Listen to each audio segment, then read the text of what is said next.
Hello and welcome. This video is primarily for new people. I thought I'd give a video with some information that new people would find helpful. So as a recap of my channel, the channel is primarily for learning about PAMP and all the products PAMP has made, but the larger issue is really silver, gold, and precious metals.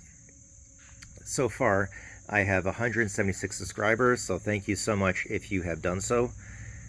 In the last 90 days, so I'm going to go over some statistics.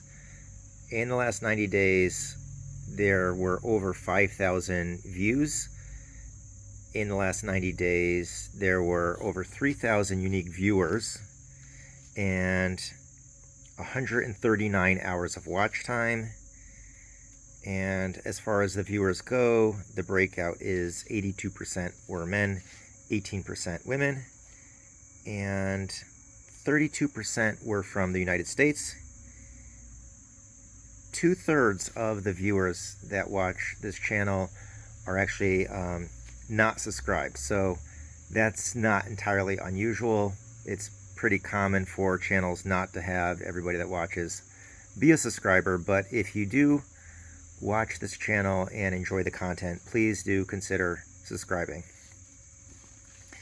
So again, the video is primarily for new people and for giving new people a chance to learn.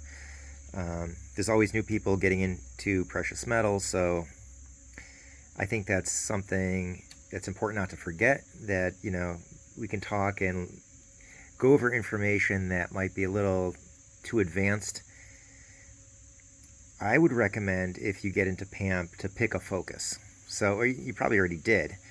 By picking a focus, I mean some people collect PAMP coins, some people collect bars, some people really love pendants, some people like bars and pendants. So whatever it is, it's just some people pick a focus. I know one person that was very much a Fortuna collector. That's all he collected was Fortuna items. So if it was a pendant, it had Fortuna, he liked it. If it was a round or a bar, as long as it had Fortuna, he was all about it. I know other people that really love the rose design, so that's something they focus on. Some people really like the lunar. So picking a focus is good, just so that you can feel good about your collecting and what you're doing. Now, if you eventually get to the point where you expand your focus, originally I was not collecting all the PAMP, or trying even to. I was collecting pretty much everything except for the coins, but around year 2020, 2021, around there, I actually got a few of the coins, and they were reasonably priced, so I just kind of got more and more into the PAMP coins at that point. But I knew they existed before then. I just did not focus on that, so I ignored them. So I would recommend trying to pick a focus, and even if you pick a focus, that doesn't mean you can't get other products. It's just when you do have a focus, it's a lot easier, and it feels like you're accomplishing something a lot better than if you're just all over the place. As a new person, I would also recommend being careful not to overspend. There are some prices out there that are absolutely ridiculous. There's this one guy on eBay that I know, his prices are, he lists something, the real value might be like $100, and he'll list it for like $500. Let's say there's one that's a little more hard to find, he'll put even crazy prices like $2,000, and that is so ridiculous. I don't even know. Just be careful of those people that really want to overcharge, because if you do overpay on things, you're basically limiting your own collection. If you pay too much on something, there's less to go around to get other items. I would say, as long as you're careful and try to be more selective about what you're getting, your collection's going to be bigger, and you're going to feel good about it, that your collection does have so many things. I know some of the silver pendants, especially if they're fairly hard to find, the prices on them have gone really through the roof, and I think people don't care. If they're overspending, they honestly don't care. But I've seen pendants that their real value and even recent sell prices were under $50, and that same pendant more recently, um, some people were willing to spend between 150 and 200. And I have a feeling those people don't realize that it's not as rare as they think it is, or they just really want it at the time. Now, I'm not saying don't spend more occasionally on something you really want. Obviously, if you want it bad, go for it. I overspend on a number of things often, but I also try to keep it limited. You can't overspend on everything. If you really want it and it's $20 more than the real value, but you don't feel like wasting your time looking anymore, just get it. But if you're going to be spending potentially double or triple the real value just because you want it now, well, your collection's going to be a lot smaller. I've seen, the silver pendants go for 150, 200 for a smaller weight, and even as much as like 300 on a larger weight for silver. Now, for that kind of price, I would recommend, even though it's there's the collectible side of it, if you're spending that much on silver all the time, your collection's gonna be small, and you might as well get a platinum or gold pendant that's just as rare or rarer for just a little bit more. It doesn't make sense to have that type of price per gram for silver when you could be getting a gold one for just a little bit more. That's just my thoughts anyway. So currently the market is slowing down. It is getting tougher for sellers to move their products. There are a number of great items coming out in the future, so I don't expect those items to sell as fast. They're going to take longer to sell out, which is good if you have a limited budget and you want to get everything. You have more time to do so. But I do see the market slowing down. It's been slowing down for years, and it's getting more competitive. So it's getting more competitive for sellers, which is it's a worse time to be a seller than a buyer, because it's going to be a buyer's market. Now, it can move from a buyer's market to seller's market really fast. So at this point, I would say this is more of a buyer's market.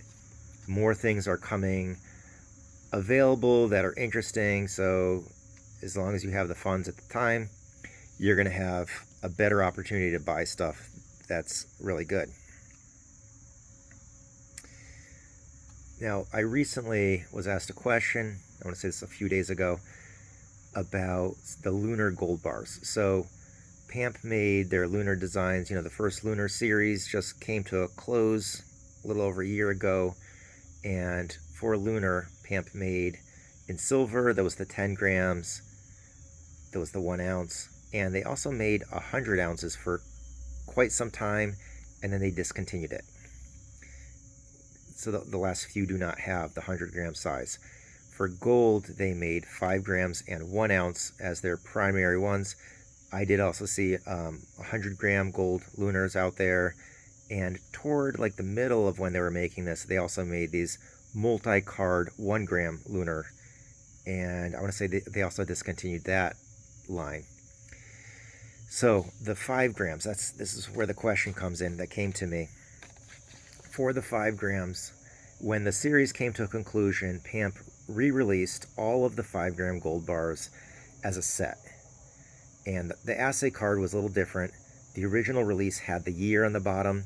There's a few details about the assay card that shows the bar is different, and the year on the front of the assay card is one of the really noticeable ones. There's a number of other fine details on the assay card that are different, though, to distinguish them. I have not compared the original release 5-gram lunar bars to the remakes. I have a couple of both, but I have not compared of the same design if the bars are different. My understanding is the bars are the exact same. It's just this was like a second chance to buy them. Now, when the remakes were released, the people that were missing certain years, such as myself, were excited to see that because it's your second chance to, or another chance to pick up the ones you're missing. Other people were upset about it because if they had their original and the scarcity was what it was, now if the remake, they're less scarce, which is true. But the question that came to me was, it was his understanding that the first release had a mintage of 1,500 and the remake had a different mintage. To my understanding, that is absolutely not true.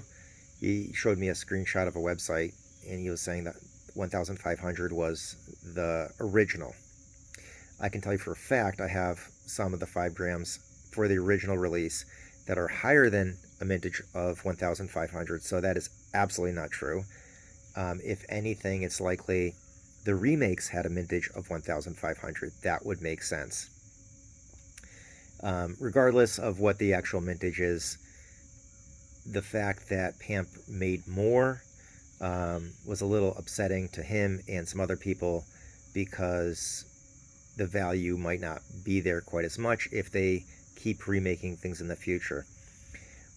I would say that was really a unique thing that PAMP did make more. I don't see them, PAMP, making more of the original Lunar series ever again. That really, it was like a final chance for collectors to get that design and weight in gold. But does PAMP re-release old things? Yes, they do occasionally. So there are some classic designs out there that I know they made many years apart. Let's just put it that way. So that's not completely unusual. Now, one topic and concern, and it, especially as a new person, that you'll hear more about this, breaking mintage is the worst, absolutely worst thing a mint can do to upset people. And basically what that means is if the stated mintage is one thing and the mint makes more of the exact same thing, that's breaking mintage. It's making more than the original announced mintage. Did PAMP ever do that? No, I don't see any of that. Now, there are ways around this. So if the bar is made with an exact design and on the other side it's announced, this has a mintage of, let's say, 1,000, and on the back it has 999 fine silver, and then let's just say 5 years later they make 500 more, but the back's different, the assay card's different. It's like basically like the anniversary edition of that design. That's no longer breaking mintage. There's enough different about it that the original is the same. But with a lot of PAMP collectors, I don't think they really care which version it was. If it was the original, if it's the remake, a lot of people don't care. That's your real serious collectors will look at and want the different versions that came out.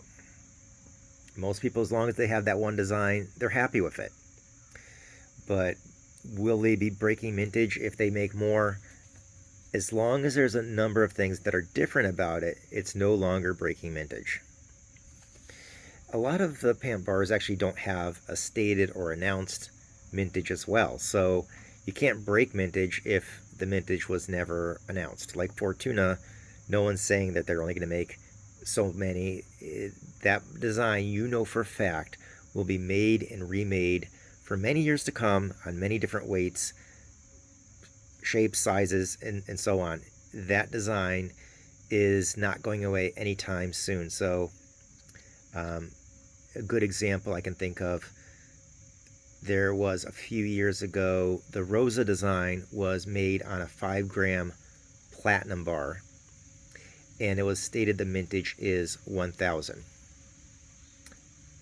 To my knowledge, no others were made. Actually, that was the only batch of the Rosa ever made in platinum for 5 grams. Now, if they change the reverse, they're no longer going to be breaking mintage, If they make a different weight, that's not breaking mintage. As long as there's enough different about it that a collector could distinguish this exact batch from another one, that's okay. So as far as the mintage of 1500 for the lunar gold, that's definitely not true. But it's a learning lesson too. So this person that contacted me potentially overpaid on some of the bars, thinking the mintage is lower. And I warned, some of those designs out there, they don't have a stated mintage. So here's my example. The 1 gram Swiss Switzerland series, they're 1 grams, they have like an animal on them. There are, for a fact, several of those that were made in a future batch years later. I'll show you proof of that some other time, but I know for a fact there are. Those don't have a stated mintage. There are similar ones, so 1 gram designs with an animal or landmark on them, where on the back it says the mintage is 3000 or 5000. That's the true mintage of that. I don't expect more of those to be made. But as far as those red card ones go, if there's no stated mintage, it's very possible there might be a surprise in the future that more are made, more are released. And if you paid top dollar on it, you overpaid, it could be a mistake. So you have to be careful of not overpaying all the time. And if you do pay more on certain items, know that when you try to go sell it, you might not get as much as you paid, and you might be looking at a loss. So that's my video for today. Thanks for joining me. See you next time. Take care.